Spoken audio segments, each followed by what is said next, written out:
A police officer notorious for his racist attitude brazenly arrested a black man on the street, simply because he looked like a suspect from a nearby robbery. Without listening to any explanation, he swiftly assaulted and handcuffed the man in front of a crowd of onlookers.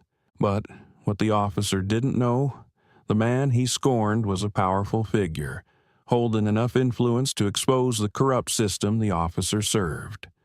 When the truth came to light, not only was the officer's reputation destroyed, but the entire corrupt machinery of injustice was forced into the public eye. This wasn't just a personal incident. It was a wake-up call about the deep-rooted injustices within our society. If stories of justice and the fight against oppression inspire you, don't forget to hit subscribe so you won't miss our upcoming stories. Join us as we follow journeys of change that make the world stop and listen. That night was bone-chillingly cold, the frost seeming to seep through layers of thick clothing. Marcus Blake, an FBI agent with a composed and meticulous demeanor, stopped at a deserted gas station to refuel and send off the last email of the day. His sleek black SUV stood out under the dim lights, reflecting the glow of the street lamps. The surrounding streets were silent, broken only by the sound of the wind and the occasional passing car. As Marcus bent over his phone, typing, the screech of tires shattered the quiet. 2 patrol cars sped into the gas station, their red and blue lights flashing, casting streaks of color across his SUV. The car doors flung open, and 4 officers jumped out with guns drawn, shouting, "Hands up, now!" Marcus looked up, startled and confused. Slowly, he raised his hands, staying calm despite his pounding heart. "What's going on?" he asked steadily, attempting to de-escalate the situation. None of the officers answered Marcus's question. Officer Travis quickly approached him, shoving Marcus forcefully against the SUV and twisting his arms behind his back. The cold metal of handcuffs made him wince. "I was just getting gas," Marcus said, calm but firm. "Shut up," Officer Travis barked, his eyes cold and piercing.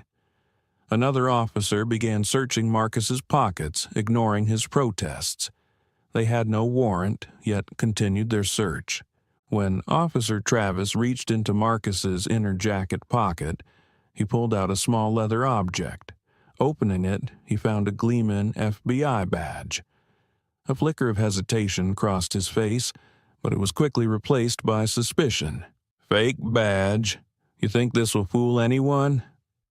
Around them, a few people fueling their cars began to notice the commotion. Some pulled out their phones to record the scene. Marcus remained composed, though his eyes were sharp as he stared directly at Officer Travis. "I am an FBI agent. You're making a serious mistake." However, Marcus's words did nothing to stop them. Another officer stepped closer, tightening the cuffs, causing Marcus to wince in pain. It became increasingly clear to him that this wasn't just a case of mistaken identity. It was a blatant display of systemic abuse of power. Marcus sat silently in the cold interrogation room, the harsh neon light overhead casting a faint glow around him. His wrists still burned from the tightly fastened handcuffs, and his once pristine suit jacket was now wrinkled and dusty from the patrol car's floor. 2 officers entered the room. Officer Travis, his face cold and unyielding, and Officer Jensen, younger, but with a suspicious glint in his eyes.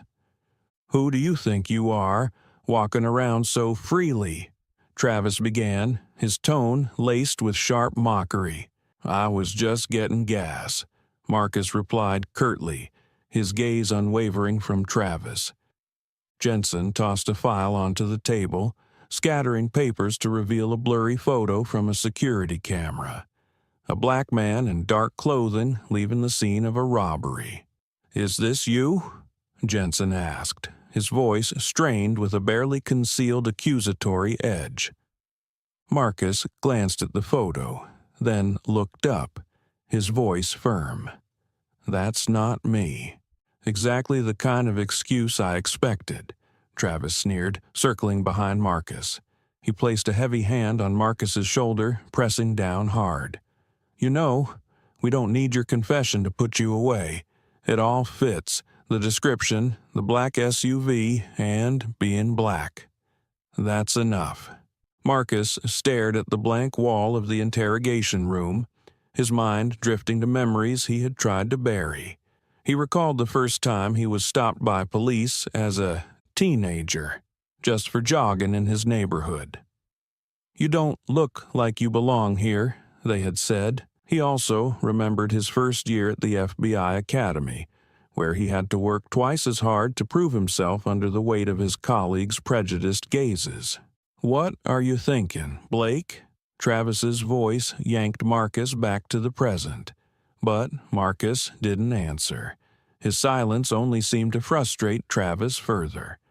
Meanwhile, in the precinct's main office, Captain Richard Hayes took a call from an FBI superior. Hayes, a middle-aged man with dark circles under sharp, calculating eyes, listened silently to the voice on the other end. "Captain Hayes, you're holding one of our agents," the voice said firmly. "Marcus Blake is a senior agent, and I suggest you handle this situation carefully." "An agent?" Hayes repeated, feigning surprise, though inwardly he was unfazed. He had heard of Marcus before. "Fine, we'll check again, but I can't dismiss a suspect just because of a badge."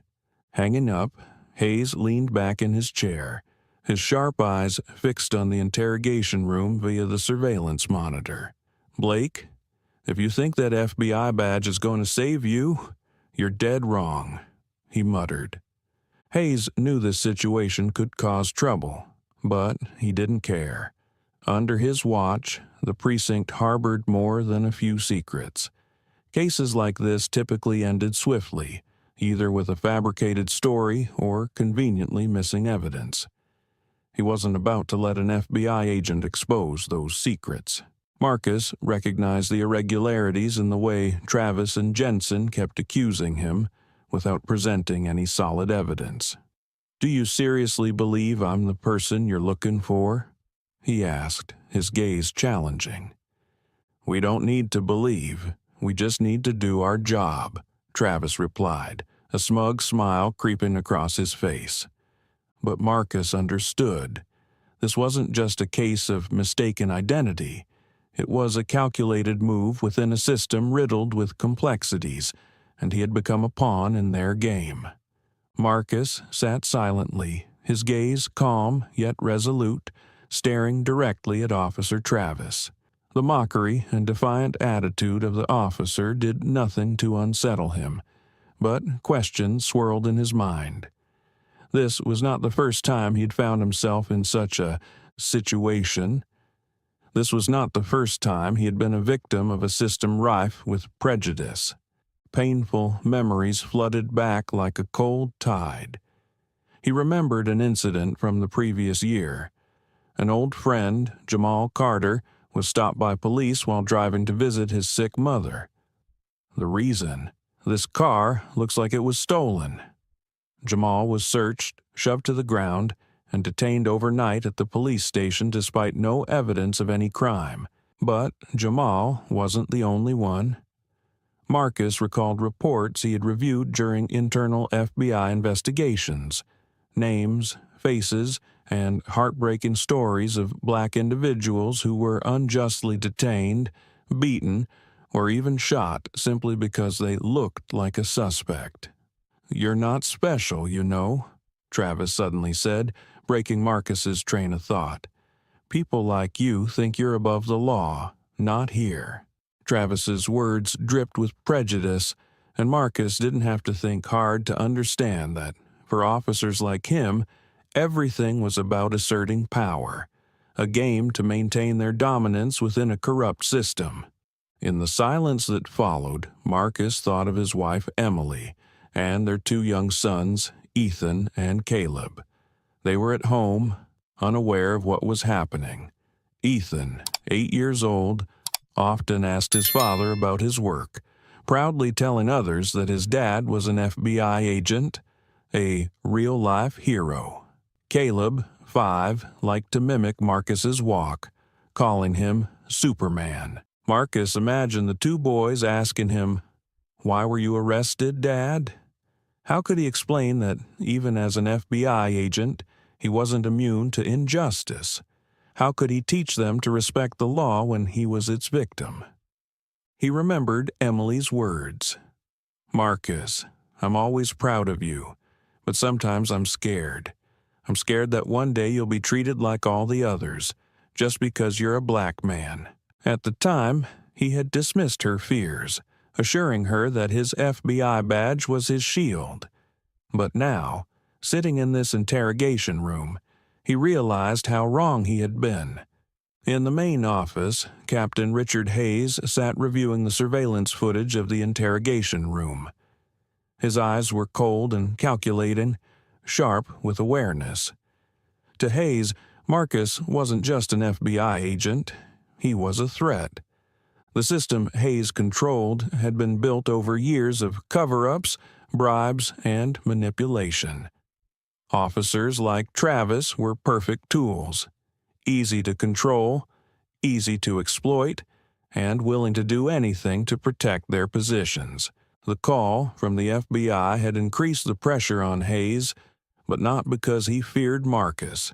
He feared the truth coming to light.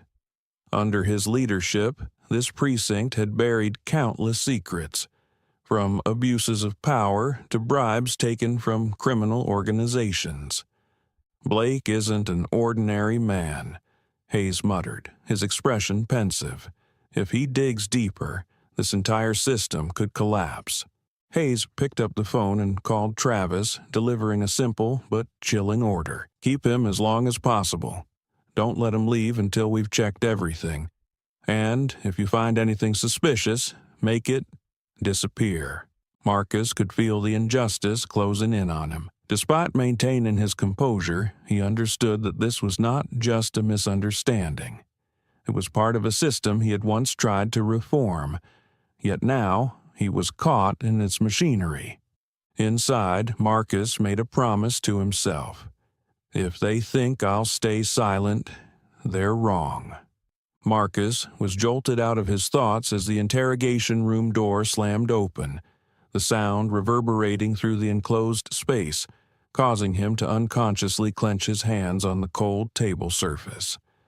An officer entered his hurried steps carrying an air of urgency. He exchanged a few quiet words with Officer Jensen and Travis, his voice low but brimming with tension. For a moment, a flicker of confusion crossed Travis's face, but he quickly masked it, reverting to his usual mocking smile, his predatory gaze fixed on Marcus. "Looks like you're lucky, Blake," Travis said, his voice drawling with a tone of derision. "The FBI just called. They want you released, but don't celebrate too soon. This is far from over." Marcus didn't respond, his sharp gaze cutting into Travis with a quiet yet powerful defiance. Without a word, he stood, calmly adjusting his wrinkled suit jacket with an unusual composure, as though the storm raging within him had been compressed into a quiet, latent force. As he walked out of the room, his shoulders straight and steps deliberate, his every movement seemed to declare, "This isn't the end. It's just the beginning." Outside the police precinct, Marcus immediately pulled out his phone, his fingers moving swiftly to find the contact for his superior at the FBI, Special Agent Rachel Carter, the only person he could trust right now. The call connected within seconds.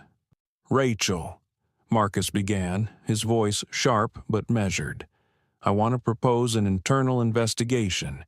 There's something seriously wrong at this police department. It's not just an abuse of power. They're covering up something bigger. I need immediate support." On the other end, Rachel was silent for a moment before replying, her tone cautious and somber. "Marcus, I understand your anger, but you need to know this won't be an easy fight. People like Hayes don't just have power, they have an extensive network protecting them." Marcus let out a faint, humorless smile tinged with challenge. "I don't care how hard it is. They dragged me into this game, and now I'm going to uncover everything. Every corner, every player." Returning home that evening, the warm glow from the living room window greeted him, but it only added a heavy weight to his chest. Inside, Emily and their 2 young sons were safe, blissfully unaware of the dangers he now faced. Taking a deep breath, Marcus stepped through the door with a composed exterior, concealing the turmoil within. But as he shut the door behind him, his phone buzzed in his pocket. A message flashed on the screen, freezing his blood. "Stop now if you don't want your family to pay the price." Marcus stared at the message, the words a living threat. Attached was a photo of his family, Emily and their 2 sons, taken from a distance earlier that afternoon while he was still in custody. A chill ran down his spine, swiftly replaced by a burning rage. Wasting no time, he saved the anonymous number and forwarded it to Rachel with an urgent note. "I just received a threat, likely tied to Hayes or his network. Immediate investigation needed." The phone rang seconds later. Rachel's voice was grave, the weight of the situation unmistakable. "Marcus, this isn't just about you anymore. We need to place your family under emergency protection. I'm sending a surveillance team to your house tonight." Marcus nodded, even though Rachel couldn't see him. "Do it as fast as you can. I won't let them harm my family." While he waited, Marcus sat at his desk, poring over old files he had gathered on Richard Hayes and his accomplices. This wasn't just a group of corrupt officers. They were a sprawling network, operating with precision, protecting one another at all costs. But every system had a weakness, and Marcus vowed to find it. As night fell, Emily walked into the study, her expression laden with worry. "Marcus, what's going on? I feel like something's wrong." He looked at her for a long moment, his eyes conflicted. Finally, he took her hand and said, "Trust me. I promise I'll keep our family safe no matter what it takes." That night, lying in bed, Marcus knew peace would elude him until the truth was exposed. In the darkness, an unshakable determination burned brighter than ever. If they think they can intimidate me, they've chosen the wrong man. Marcus woke early, without a moment of true rest. The shadow of the threatening message from the night before loomed like a silent storm, churning deep in his mind. Yet, instead of deterring him, it ignited a flame of determination stronger than ever. Before the first rays of dawn touched the city's buildings, Marcus was already at his desk, his laptop glowing like a beacon guiding him toward the truth. His fingers flew across the keyboard, each keystroke a silent declaration of war. The FBI's internal database quickly provided Marcus with the information he needed. He began digging into every detail related to Officer Travis, the man who had arrested and humiliated him just days prior. The first thing that caught Marcus's eye was a long string of complaints, cold words on a screen but filled with the pain and injustice suffered by dozens of people. Travis was no novice in abusing his authority.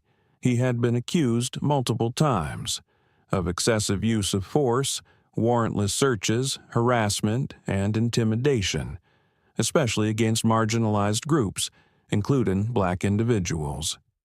Yet these complaints had all been dismissed or labeled insufficient evidence, a shameless tactic to shield him.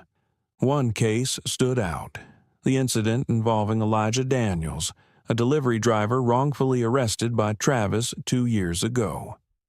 Elijah had filed a complaint about being beaten and verbally abused during his detention, but the case was never thoroughly investigated. Elijah even lost his job afterward, plunging his family into financial hardship. Rage bubbled within Marcus, but he knew Travis was merely the tip of the iceberg.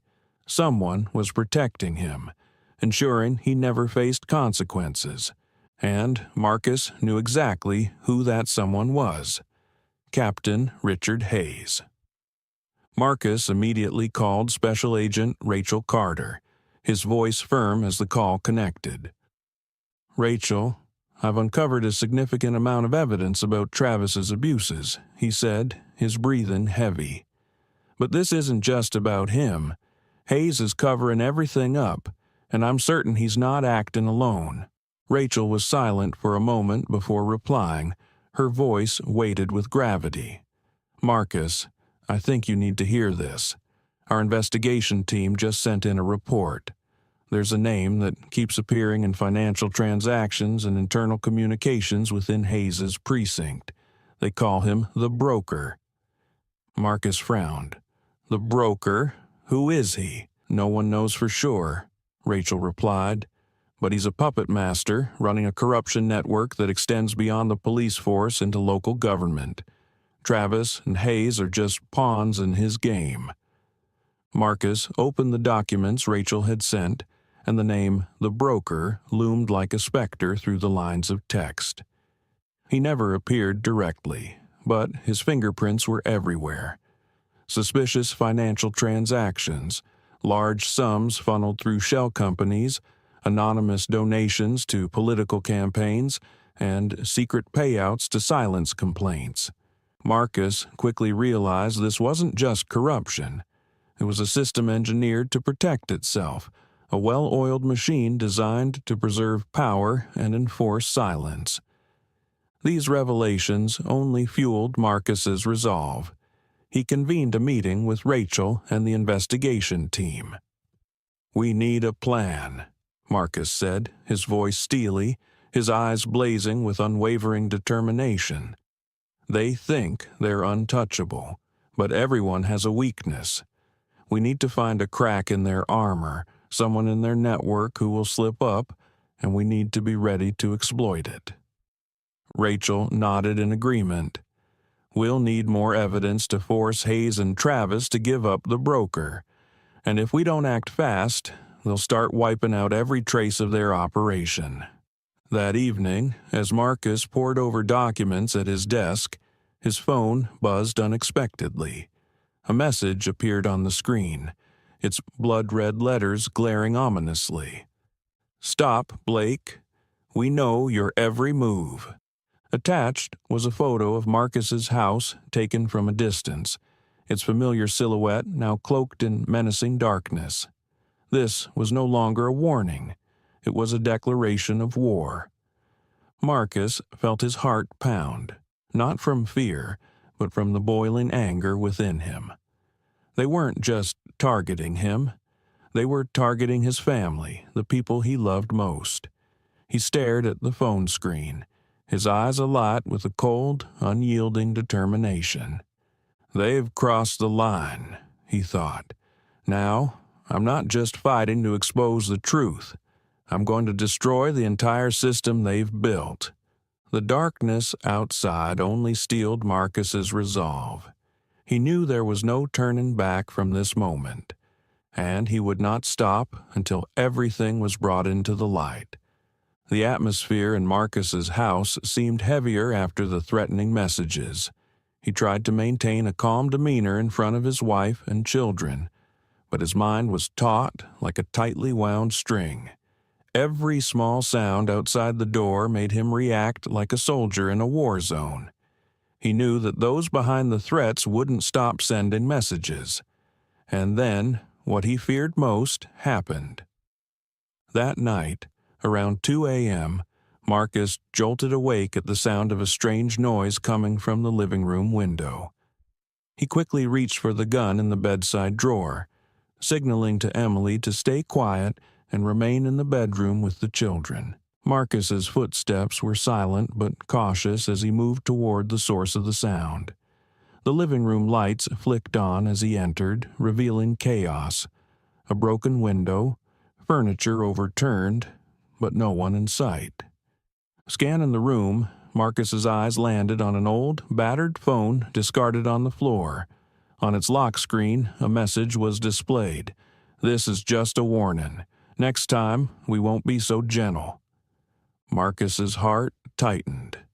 This wasn't just a break-in. It was a declaration of war from the people orchestrating the network he was trying to expose.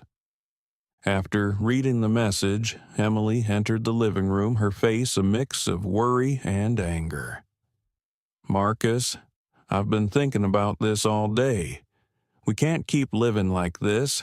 You need to stop. We need to leave this city before things get worse." Marcus looked up from the files he'd been reviewing, his eyes filled with surprise. "Leave? Emily, you know if we leave, they win. We can't let them keep hurting others."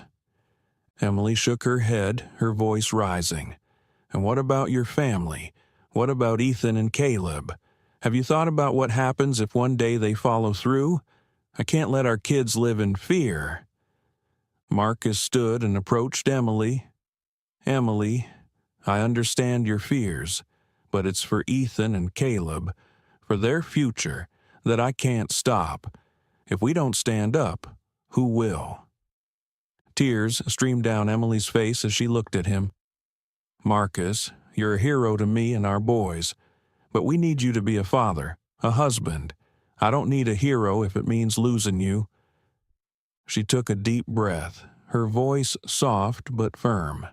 "If you decide to continue, I'll take the kids to my mother's in another state. I won't let them live under the shadow of these threats." Marcus froze, her words striking him deeply. He took her hands in his voice dropping. "Emily, I don't want to lose you and the boys, but I also can't turn my back on those who don't have a voice. I promise to do everything I can to protect our family, but you have to trust me this time." Emily looked at him for a long moment before finally nodding, though her eyes remained full of worry. "I'll stay, Marcus, but if I see any sign that we're not safe, I'll take the kids and leave. You need to understand that." Marcus gripped her hands tightly, his voice resolute. "I understand, and I promise everything will be okay."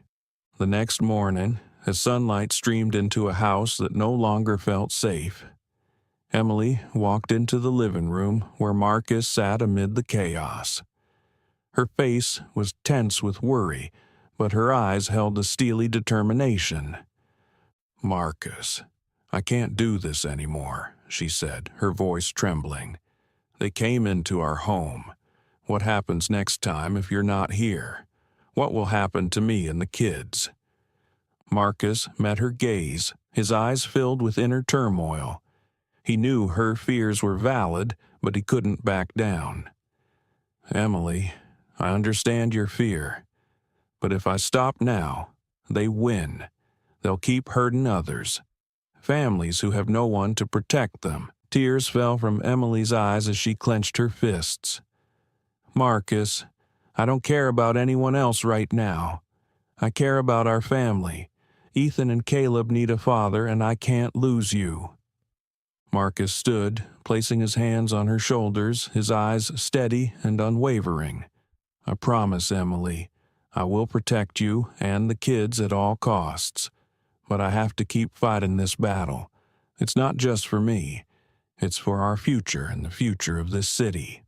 Emily didn't reply immediately, but eventually nodded, her voice soft but urgent. "Then make sure you don't lose yourself in this fight."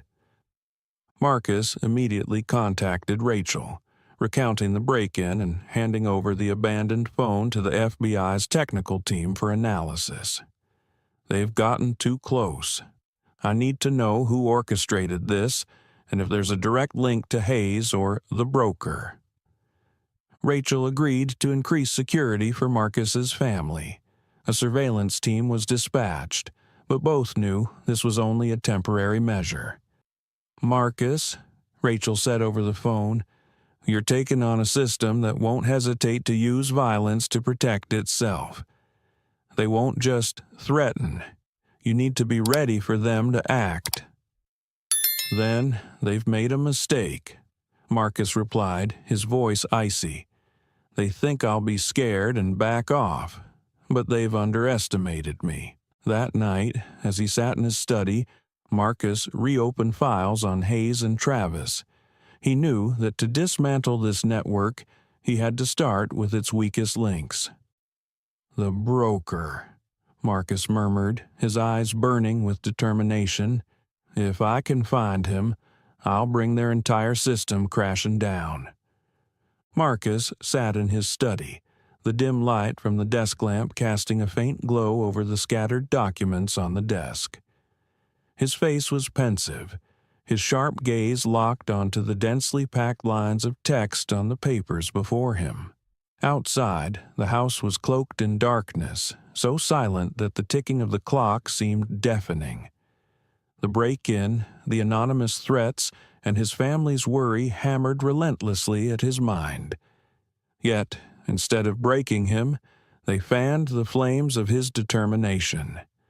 He needed a breakthrough, a weak link to pull down the entire rotten network he was up against. The shrill ring of the phone suddenly pierced the silence, shattering the stillness. Marcus reached for it, a flicker of caution in his movements. On the other end of the line, a low, slightly hesitant voice spoke. "Agent Blake, this is Jake Walters, an officer at the precinct. I need to meet you immediately. I have important information." Marcus straightened in his chair, his eyes narrowing. Jake Walters. The name wasn't unfamiliar. He was a young officer known for his integrity, though often overshadowed by more powerful figures in the corrupted system. "Jake, why should I trust you?" Marcus asked, his voice cold and cutting like a blade. "Because I know who you are," Jake replied, his voice earnest. "I heard you speak about justice at a seminar 2 years ago. Your words inspired me to join this profession, but I can't change the system alone. I need your help." Marcus paused, considering Jake's words carefully. Finally, he agreed to meet him at a small cafe on the outskirts of town, somewhere quiet enough to talk without drawing attention. Jake arrived on time, but his appearance was far from what one might expect of a typical police officer. Despite wearing his uniform, his face betrayed tension and exhaustion. He scanned the room before spotting Marcus seated in a secluded corner. Marcus wasted no time, diving straight to the point. "What do you have for me?" Jake said nothing at first, instead pulling a small USB drive from his pocket, his expression grave. "This contains footage from a security camera," he said. "It captures a meeting between Captain Hayes and a man they call the Broker.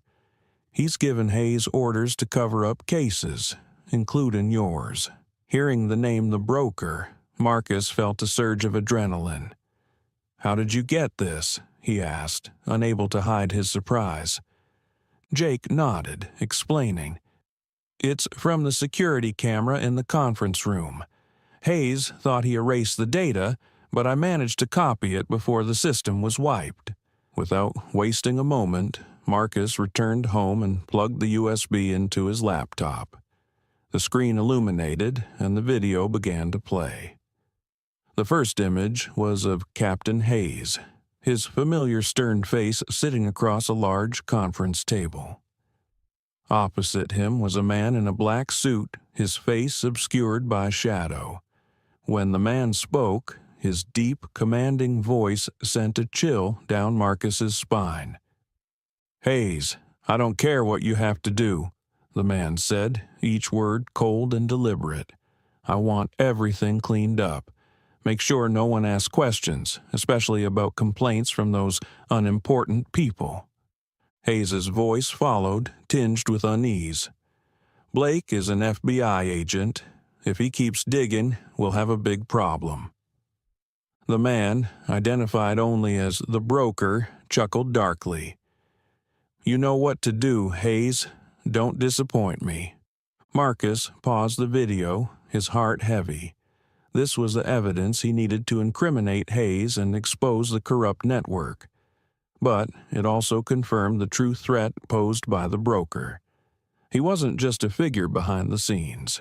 He was the nexus of the entire operation, someone willing to do anything to protect his empire. Marcus immediately forwarded the video to Rachel Carter with a brief message. "We have the evidence. This is our chance." Rachel called back almost instantly. "This is a huge step forward, but also a huge risk," she said, her voice tinged with concern. "If the broker finds out we have this video, he won't sit idly by. We need to protect you and Jake." Jake, though young and relatively inexperienced, showed no hesitation. "I've worked long enough to see how broken this system is," he told Marcus, his eyes resolute. "If you need me, I'm ready." Marcus studied him for a long moment. "You've done enough, Jake. Leave the rest to me." But Jake shook his head. "No, this isn't just your fight. This is for everyone who's been hurt by this network." Marcus knew he was right. They couldn't take down this system alone. "Then," he said, his eyes gleaming with resolve, "we'll bring this network down together. But be ready. This will be more dangerous than anything you've faced before." As Jake left the cafe, Marcus watched his retreating figure. He knew that from this moment on, none of them had a way out. But he also knew that if they didn't act, the injustice would continue, destroying countless innocent lives. That night, as Marcus sat before his computer screen, his gaze was no longer just angry. It was steeled with unyielding determination. They might be facing a powerful network, but now they had met opponents who wouldn't stop until the entire truth was brought to light. The video from Jake Walters marked a major turning point in Marcus and Rachel's investigation. It provided not only concrete evidence of Captain Hayes' connection to the broker, but also led them into a labyrinth of financial data, encrypted calls, and shadowy underground transactions. After days of relentless analysis, one name stood out like a beacon in a sea of information: Jonathan Hale. Yet, instead of being a beacon of hope, Hale was a venomous serpent lurking beneath a polished facade. Hale, a businessman with a flawless public image, frequently appeared in the news as a symbol of philanthropy and success. Articles hailed him as a modern-day hero, donating millions to nonprofits and charitable foundations. Hale was a regular guest at high-profile charity galas, where the rich and powerful raised their glasses to toast his generosity. But no one knew that behind this perfect image lay a dark past and a heart full of resentment. Born into a violent and impoverished neighborhood, Hale grew up surrounded by injustice. His father was wrongfully fired by a large corporation, plunging the family into deep financial despair. These painful memories etched themselves into Hale's psyche, transforming his bitterness into ambition. At first, Hale sought to change the system with integrity and talent, but when he realized the system didn't reward honesty, he decided to become a manipulative player instead. "If I can't fight the system, I'll control it," Hale once declared during a secret meeting. From then on, he built his corruption network, a finely tuned machine designed to manipulate and profit. Through financial records compiled by Rachel and the investigation team, Hale emerged not as a businessman, but as the powerful The Broker. He used shell companies to launder money, funneled millions through anonymous accounts, and bribed key figures in both politics and law enforcement. His name never appeared directly, but his fingerprints were unmistakable in every major transaction. "He's a master of disguise," Rachel said as she scrolled through the financial documents. "Most of the money is funneled through dozens of intermediaries before it reaches his associates, like Hayes."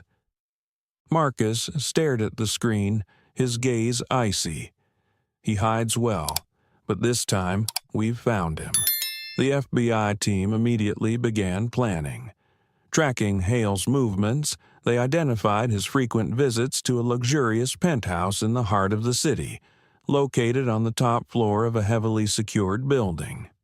"This is where we'll start," Marcus said, pointing at the detailed map on the screen. "He can't have time to erase evidence or escape. We need a flawless plan." Rachel nodded in agreement. "I've already requested search and arrest warrants from the court. But Marcus, Hale doesn't just have money. He has powerful connections. The moment we act, he'll do everything to escape." "We'll do this by the book," Marcus replied, his voice like steel. "But I won't let him slip away." The night before the raid, Marcus returned home, where Emily and their 2 sons were waiting. He tried to maintain a calm exterior, but Emily immediately sensed the tension in his eyes. She sat beside him in the living room, her hands gently holding his. "Are you sure about this?" she asked, her voice filled with worry. "He's dangerous. This isn't just about you, it's about our family." Marcus looked deeply into her eyes, his gleaming with determination. "He's not just threatening our family. He's threatening everyone else too. I can't stand by and let him continue destroying lives." Emily tightened her grip on his hands as if trying to transfer her strength to him. "I believe in you, but promise me you'll come back." Marcus didn't answer. He simply nodded and held her close, knowing he had to see this mission through, not just for justice, but for his family. At the staging area, the FBI team double-checked their equipment and weapons. Everyone was tense but focused. Rachel approached Marcus, her expression serious. "Hale is smart," she said. "He won't go down easily. We have to be ready for anything." Marcus nodded, his eyes cold and unflinching. "He might be smart, but he's not invincible." As the FBI team moved toward the building, the air felt heavy, almost suffocating. Darkness blanketed the city, but the flashing lights of FBI vehicles and the gleam of advanced gear lit their path. Marcus stood at the center of the formation, his weapon steady in his hands. He took a deep breath, feeling the adrenaline coursing through his veins. "This is it," he whispered. "We're going to drag him into the light." The FBI team approached Jonathan Hale's penthouse as night descended, the lights from surrounding skyscrapers illuminating the area. Every movement was silent, guns at the ready, eyes sharply focused. Marcus led the team, his steps firm as they climbed the staircase to the main entrance of the apartment. The penthouse door burst open with a loud crash, and the FBI team flooded inside, weapons aimed forward. The opulent interior of the apartment starkly contrasted with the tension of the raid. Jonathan Hale sat calmly in the living room, sipping a glass of wine as if he had anticipated their arrival. "Jonathan Hale, you are under arrest for operating a criminal and corruption network," Marcus declared, his gun still trained on Hale. Hale didn't resist. He slowly set the glass down on the table, stood up, and raised his hands. "I'll go with you," he said, his tone calm. "But I warn you, arresting me won't change anything. This system is bigger than you think, Agent Blake." Marcus felt the chill in Hale's words but refused to let it shake him. "Let the system decide that," he replied, signaling to an agent to handcuff Hale. As Hale was led away, the FBI team began searching the penthouse. Rachel quickly discovered a safe cleverly concealed behind a large painting. When it was opened, they found a trove of documents and hard drives containing detailed records of transactions and Hale's connections to powerful individuals. "This is exactly what we need," Rachel said, her eyes burning with determination. At FBI headquarters, Hale was escorted into the interrogation room. He sat on the metal chair, his cuffed hands resting on the table. Yet his demeanor remained composed as if he were conducting a business meeting rather than facing serious charges. Marcus and Rachel entered, their gazes sharp and unyielding. Marcus sat down, placing the documents they had seized from the penthouse in front of Hale. "We have all the evidence of your operations. This is your one chance to tell the truth," Marcus said, his voice low and commanding. Hale smirked. "Agent Blake, do you think arresting me ends this? The system isn't just me. It's an entire network, entrenched in every corner of this city." Marcus stared directly at Hale, unmoved. "If you cooperate, you might lessen your sentence. Now talk. Who else is involved?" Hale leaned back in his chair, his cold gaze tinged with a hint of concession. "All right, I'll show you the truth, but don't think you'll survive it." He revealed a lengthy list of names: politicians, business tycoons, and high-ranking police officers. Figures Marcus never expected, those regarded as pillars of morality in the city, were all part of Hale's network. Rachel took the list, her face pale. "If these names are real, this isn't just a corruption network, it's an empire." Marcus nodded, his expression resolute. "We'll bring it down, starting with Hale." But Hale simply chuckled. "You can try, but don't forget, I'm not the only one controlling this game." In the dim light of the FBI conference room, Marcus and his team pored over the newly obtained documents from Jonathan Hale's penthouse. They knew every second that passed allowed Hale's network to escape. But just as they were formulating their next move, an unexpected revelation changed everything. Rachel entered the room, her expression unusually grave. She placed a folder on the table, her voice dropping to a serious tone. "We have a major problem. Someone on our team has been leaking internal information to Hale's network." The room fell silent.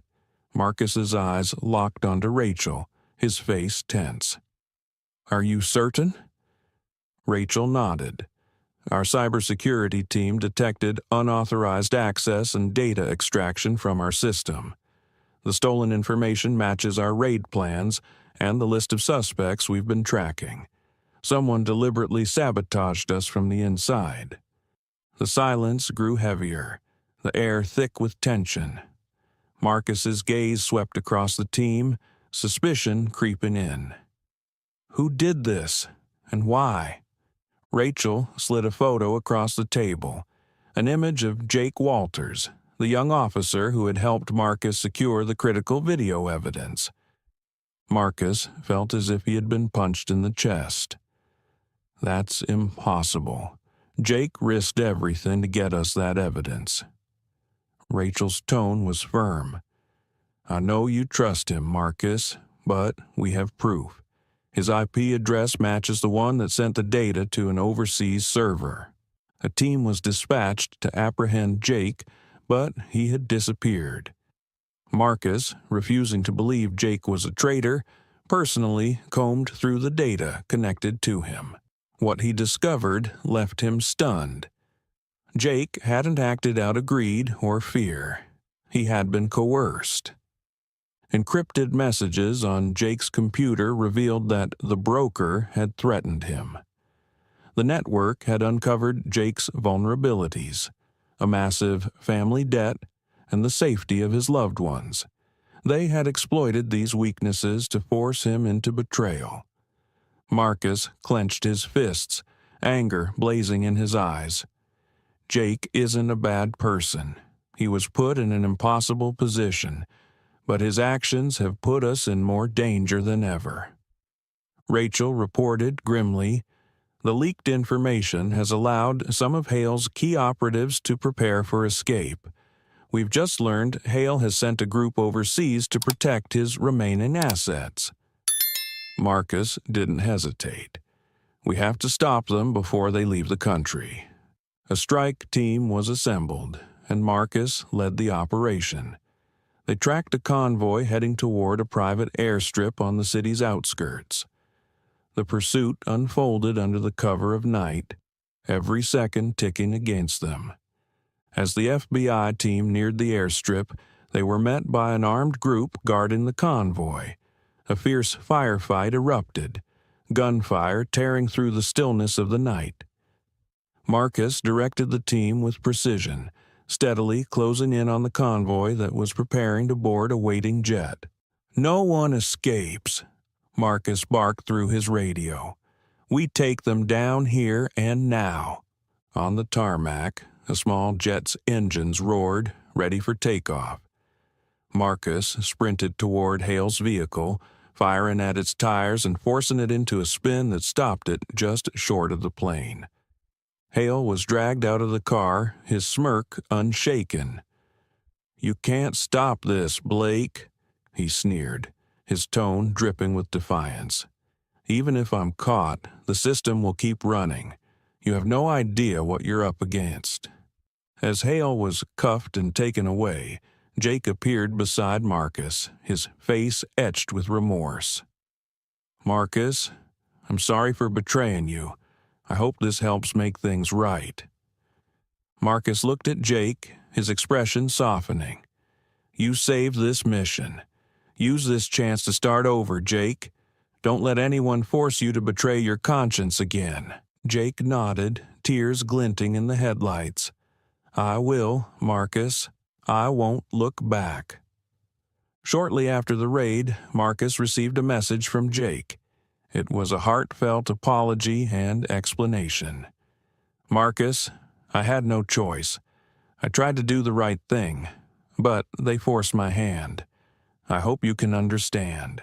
Though Jake's help during the raid had been crucial, Marcus knew he still had to face the consequences of his earlier actions.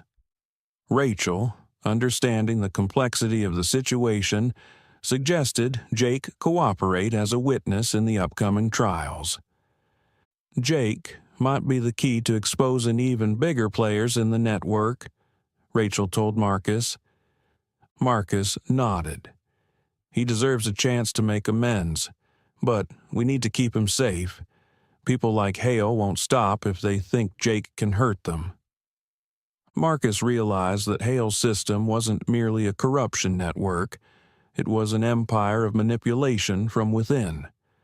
Figures like Travis or certain politicians acted not just for financial gain, but out of fear of exposure. Hale used sophisticated methods to control them: hidden high-interest loans, personal secrets held as leverage, or incriminating evidence ready to be revealed at the slightest hint of betrayal. The corporations involved in the network were far from innocent. Executives in healthcare, construction, and technology were some of the greatest beneficiaries of money laundering and bribery schemes. Marcus uncovered that even a major hospital had denied patients essential medications because supplies had been diverted to fake contracts within Hale's system. The consequences of this network extended beyond corruption. It deepened societal divisions, with individuals like Jake wanting to do the right thing but coerced, becoming victims of the system, forced into choices against their moral compass. Jake disappeared soon after, leaving everything behind. Marcus felt the weight of his departure, but understood the necessity of continuing the fight to protect others, including those like Jake. The tense silence of the city's largest courtroom enveloped the space as Jonathan Hale entered.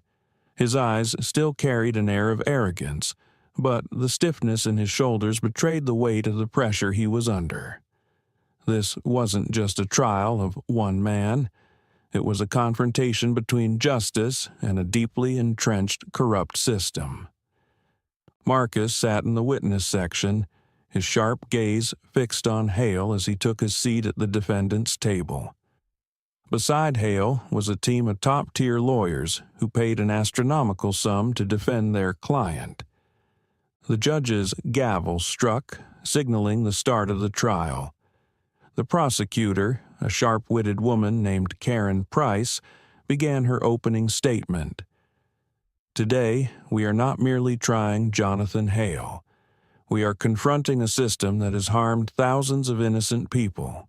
We will prove that the defendant is not just a successful businessman, but the leader of an organized crime network, one who has used his power to cover up the truth and profit from the suffering of others. Marcus took the stand.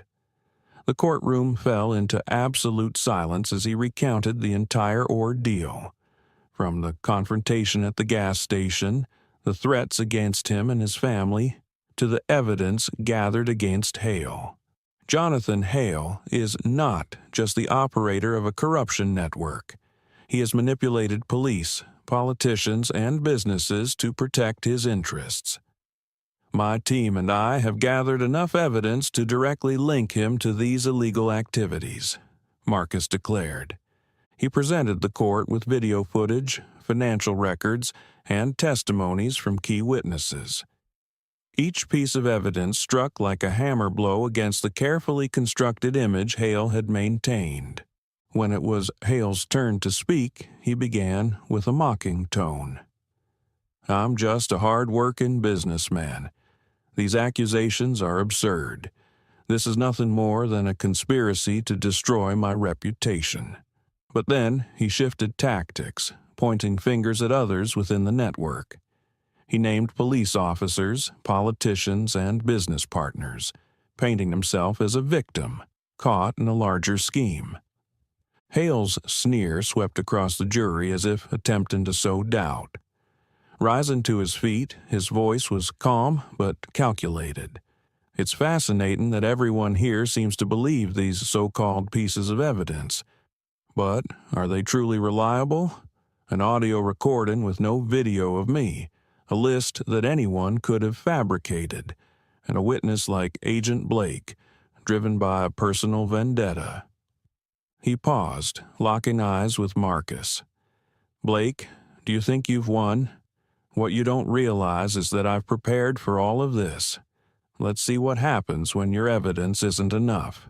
Hale motioned to his attorney, who stood and presented a stack of documents, claiming they were alibis for Hale. The records included receipts and paperwork showing that Hale was in another city at the time of the transactions the FBI accused him of orchestrating. Karen, the prosecutor, immediately countered. "These documents are highly suspicious and show clear signs of forgery. We request time to verify their authenticity." But Hale's lawyer, exuding confidence, introduced a surprise list of witnesses. These individuals claimed to have seen Hale at a charity event during the alleged criminal activities. They appeared credible and socially prominent, creating doubt among the jury. The jurors, under the weight of the new evidence and testimony, began to waver. From the defendant's table, Hale wore a smug smile as if victory was within his grasp. Rachel whispered urgently to Marcus, "We need to do something now, or he'll walk free." Marcus, calm but resolute, stepped onto the stand again. His voice was clear. "Your Honor, I would like to present new evidence obtained during the ongoing investigation." Marcus displayed security footage from the charity event Hale claimed to have attended. The video clearly showed someone resembling Hale, but upon closer analysis, it was unmistakable that the person was an imposter. "This evidence proves that Mr. Hale staged his alibi," Marcus explained. We also have financial records showing significant payments made to these witnesses within the past 24 hours from an account controlled by Hale. For a moment, the courtroom was stunned into silence before whispers rippled through the audience. After days of deliberation and debate, the jury returned with a verdict. The room held its collective breath as the jury foreperson rose. We find the defendant, Jonathan Hale, guilty on all charges. But, just as the verdict was delivered, a group of unknown individuals caused a commotion outside the courtroom, disrupting the proceedings. They shouted slogans demanding Hale's release, claiming he was the victim of a political conspiracy. Marcus, observing from the audience, immediately recognized that this was no coincidence. These protesters had been organized, their goal to stall proceedings long enough for Hale to escape or destroy remaining evidence. Law enforcement quickly intervened to restore order, but the incident unsettled many in the courtroom. Marcus stood, requesting permission to address the court. "Your Honor, Jonathan Hale has continually sought to manipulate the system to protect himself. This disruption is the clearest evidence that he and his network remain active. We cannot let these tactics cloud the pursuit of justice." Marcus's statement brought the courtroom back to focus. The judge dismissed Hale's lawyer's request for a delay, allowing the trial to proceed. Relief swept through the room, followed by applause from those present. Hale slumped in his chair, his smug grin erased. Marcus watched him, feeling as though a heavy burden had been lifted. The morning sunlight streamed through the window of Marcus's office, where he sat reviewing the final documents related to the case. Jonathan Hale had been convicted, and the corrupt network he operated had been dismantled. Yet, deep inside, Marcus couldn't fully feel at ease. As he prepared to shut down his computer, Marcus's phone buzzed. A message from an unknown number flashed on the screen. "This system hasn't collapsed. We're just getting started." Marcus read the words, his chest tightening. He knew that while Hale and his associates had been apprehended, this was only a fragment of a much larger network. The others were still out there, waiting for their chance to rebuild their power. He sighed, refusing to let himself succumb to a sense of futility. The message wasn't just a threat, it was a reminder that the fight wasn't over, and he had to remain vigilant. In the weeks that followed, the local police department underwent a major overhaul. Officers implicated in Marcus's case and other abuses of power were either dismissed or prosecuted. A new generation of leadership was appointed, committed to transparency and accountability. The community slowly regained trust. Reforms in law enforcement policies were implemented, including initiatives to increase oversight and police accountability. Although Marcus wasn't directly involved in these efforts, he became a public symbol of persistence and justice. "You've done what no one else dared to do," Rachel said during a final meeting before the case officially closed. "You've shown that justice isn't just an ideal, it's something achievable." That evening, Marcus returned home. Emily and their two sons, Caleb and Ethan, were waiting for him at the dinner table. The house was bathed in warm light, a sanctuary of peace amidst the storms he had weathered. "Dad's home!" Caleb shouted, running to embrace him. Ethan followed, his face beaming with joy. Emily approached, her eyes soft yet filled with pride. "You did it," she said, placing a hand on Marcus's shoulder. Marcus nodded, gently pulling her and the boys into a hug. "I did part of it," he said, "but there's still so much more to do. For our family, for the community, and for those who don't have a voice." Emily looked at him, her eyes glistening. "I know, but remember, you're not alone. We'll walk this path together." Later, Marcus sat on the front porch, watching Caleb and Ethan play under the golden hues of the setting sun. Emily sat beside him, resting her head on his shoulder. "What do you think the future holds?" Emily asked softly, her tone reflective. Marcus gazed into the distance, his eyes resolute. "The future is something we have to fight to create. Not just for me, but for our kids and everyone." The final image was of Marcus's family together, the sunset painting the sky in shades of gold, a symbol of sacrifice, resilience, and hope for a more just society. The story of Marcus Blake is not just the journey of an FBI agent, but a courageous individual who stood against injustice to protect his family, community, and the values of justice. While a victory was achieved, the battle is far from over, and the responsibility of shaping a better society rests with all of us. What do you think of Marcus's actions? If it were you, would you have the courage to stand against a corrupt system? Share your thoughts in the comments below. Don't forget to like, share, and subscribe to the channel for more meaningful and inspiring stories like this. Thank you for watching, and see you in the next video.